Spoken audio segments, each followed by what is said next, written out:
what if your emotional pain, your deepest anger, was so strong it could literally detach from you while you're asleep? Detach and what? Travel across town? And kill your rivals, yeah.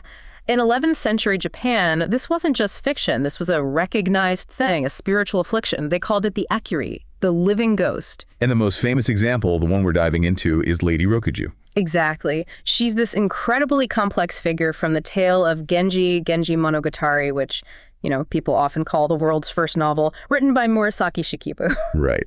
And our mission today really is to unpack how the specific pressures, the sort of tight constraints of the Heian court could create this unique kind of psychological horror. How it didn't just lead to sadness, but actually, well, manufactured a killer. Yeah, and before we get to the haunting part, it's crucial to understand who Rokujo was. She wasn't just anyone. She had serious status, right? Oh, absolutely. High-ranking aristocracy, super intelligent, elegant, and critically, she was the widow of a former crown prince. Ah, okay, so she had immense pride tied up in that. Immense pride, and that's the key. That status, that elegance, combined with this deep pride, it makes her eventual humiliation just unbearable and deadly. So this powerful woman in this specific world, let's set that scene, the Heian period. What did life actually look like for the aristocracy back then? Okay, so we're talking Heian, that's modern Kyoto between roughly the 8th and 12th centuries. Think of a society that was incredibly refined, very inward-looking, almost like a bubble. A gilded cage, you could say. That's a perfect description. Yeah. A gilded cage. And they were, well, obsessed with aesthetics, utterly obsessed. Right, that's Miyabi, isn't it? This ideal of courtly elegance. Exactly, Miyabi. It dictated everything, how you dressed, how you wrote poetry, even how your carriage looked. Get it wrong, and it could mean real social ruin. Deep public shame. And for women in this cage, what were the rules? Well, aristocratic women were often highly educated. Poetry, music, calligraphy, all that. But physically, they were hidden. Behind screens, behind blinds. Their lives were very controlled, almost like a performance. A performance aimed at what? Family status. Yeah, advancing the family standing. But here's the really incredible part, the psychological pressure cooker. Men practiced polygamy. It was accepted. They had multiple wives, multiple lovers. Okay. But women, they were absolutely forbidden from showing any negative emotion about it, especially jealousy or resentment. Forbidden, like you just couldn't feel it or couldn't show it. Couldn't show it. You had to maintain perfect decorum. There's even a quote from the time that lays it out. It basically says, it is very foolish for a woman to let a little dalliance upset her so much that she shows her resentment openly. Wow. She should be quiet and generous. Just imagine being told that. Internalized betrayal. Stay quiet, be generous. Psychologically brutal. You're forcing this huge split between how you have to appear elegant, serene, and what you must be feeling inside. Rage, humiliation. And that forced repression, that's the fuel. That's what creates the ghost. Okay, so the fuel is there. What lights the match? Prince Genji, the shining prince. He's the hero of the novel, incredibly charming, talented, the absolute ideal of the Heian courtier. But there's always a but. But he's also impulsive, and when it comes to women, he's, well, emotionally careless doesn't quite cover it. He leaves a trail of heartbreak. And Rokujo becomes part of that trail. She does. He takes her as a mistress. She's older, very sophisticated, and falls deeply for him. But Genji, being Genji, gets restless. He starts to cool off. Visits become less frequent. Exactly. More indifferent. And for Rokujo, remember her status. Widow of a crown prince. This isn't just heartbreak. In this world obsessed with rank and appearance, it's a public disgrace. A profound humiliation. And she has to swallow it. Keep up appearances, be quiet and generous. Well, inside, she's probably raging. And that's where the Heian understanding of the mind or spirit comes in.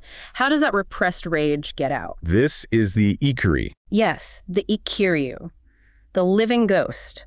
It's seen as the spirit of someone still alive, usually triggered by exactly that kind of overwhelming, intense, repressed emotion, most often jealousy. So the spirit just leaves the body.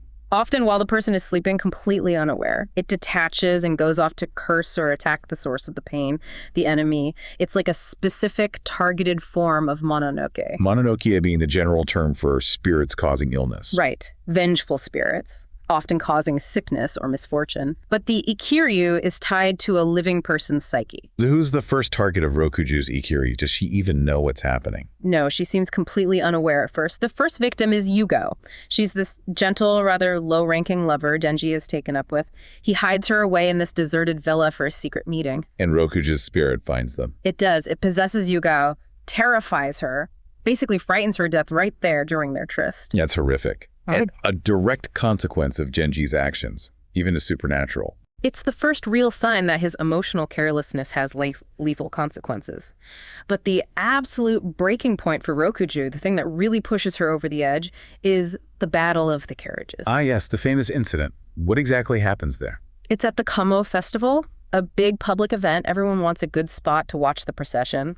Lady Rokujō arrives in her carriage, and so does Lady Aoi. Aoi being Genji's principal wife. His principal wife, yes. And heavily pregnant with Genji's child at the time. Her attendants, knowing their mistress outranks Rokujo, basically get into a brawl with Rokuji's servants over parking spots. A carriage parking dispute?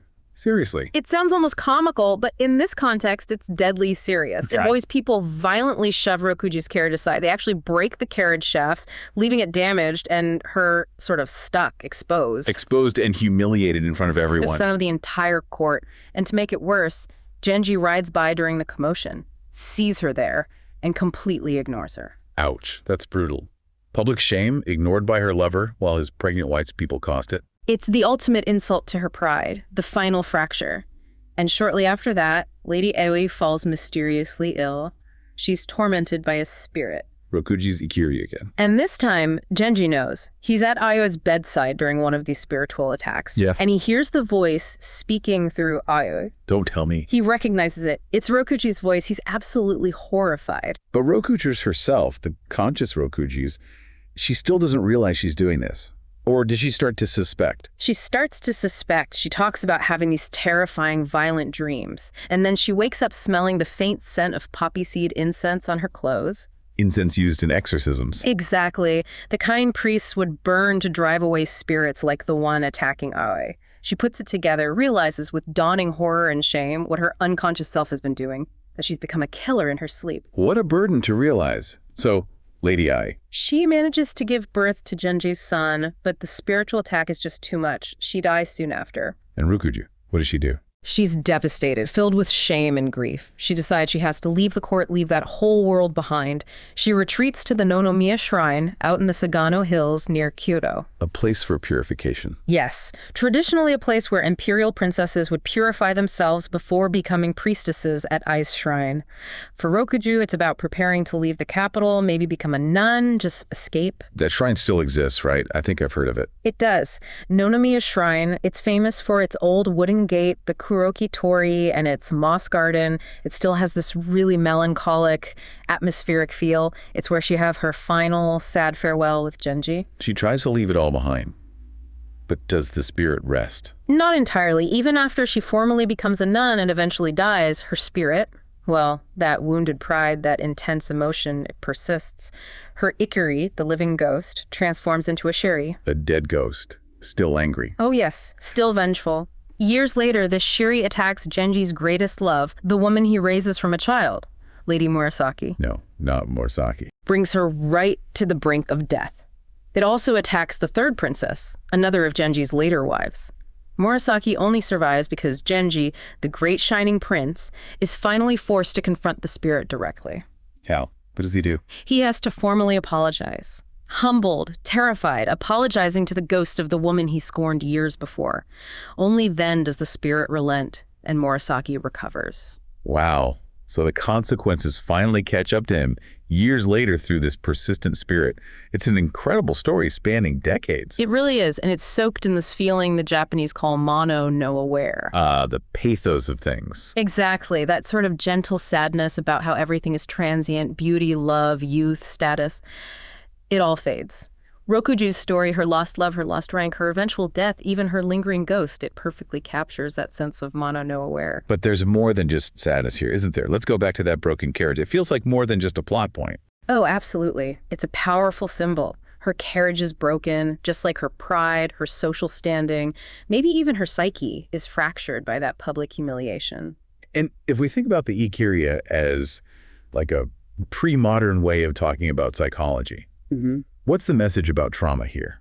I think it's telling us that trauma, especially rage and humiliation, if it's denied any outlet, if it's forced down, it doesn't just disappear. It becomes toxic. It finds another way out, maybe even an external destructive way. Which leads to this really interesting modern interpretation, doesn't it? The idea of Rokujo as a kind of feminist ghost. Right. It's easy to just label her a villain, you know, the jealous older woman. But scholars now often point out, who does her spirit target? Women connected to Genji. Yuko, Aoi, Murasaki, the third princess. Women whose existence represents a slight to her or highlights Genji's affection moving elsewhere. Exactly. But while the victims are women, the ultimate torment is inflicted on Genji. He loses his wife, sees his lovers terrified or killed, and is eventually forced to confront his own past carelessness. So the Ikiryō isn't just random malice. It's acting as a kind of supernatural justice, karmic payback. That's the argument. In a society where Genji's male privilege and status shielded him from any living person holding him truly accountable for the emotional devastation he caused. The ghost is the only thing that can. Precisely. It becomes this mechanism that forces him, finally, to face the deadly consequences of his actions. Her rage, silenced in life by the rules of the court, gets a voice after all, a terrifying, deadly voice. She's like the shadow side of his charm. That's a powerful reading, and it helps explain why this story and Rokujo herself have had such staying power for, 1,000 years? Absolutely. The Tale of Genji is bedrock. It's like Shakespeare is for English literature. Every student in Japan encounters it, so Rokujo's story is just constantly part of the cultural air. And it wasn't just kept in the book, right? It moved onto the stage. The no theater adaptations sound fascinating. They really are, and they interpret her differently. You've got Ai no Idi Lady Aoi, which focuses on that possession scene, the exorcism. How do they stage that? It's brilliant. Lady Aoi, the victim, isn't even played by an actor. She's represented just by a folded kimono placed on stage. All the focus is on the spirit. Which is Rokujo. Yes. Her spirit appears first as this elegant, suffering noblewoman, but then later in the play, she transforms. The actor dons the Hanya mask. The terrifying horned demon mask. That's the one. Pure jealousy and rage made visible. But interestingly, in this version, the play ends with her spirit being pacified through Buddhist prayers. She finds salvation, release from her obsession. Okay, so that's one ending, but there's another no play. Yes, Nonomiya, named after that shrine she retreated to.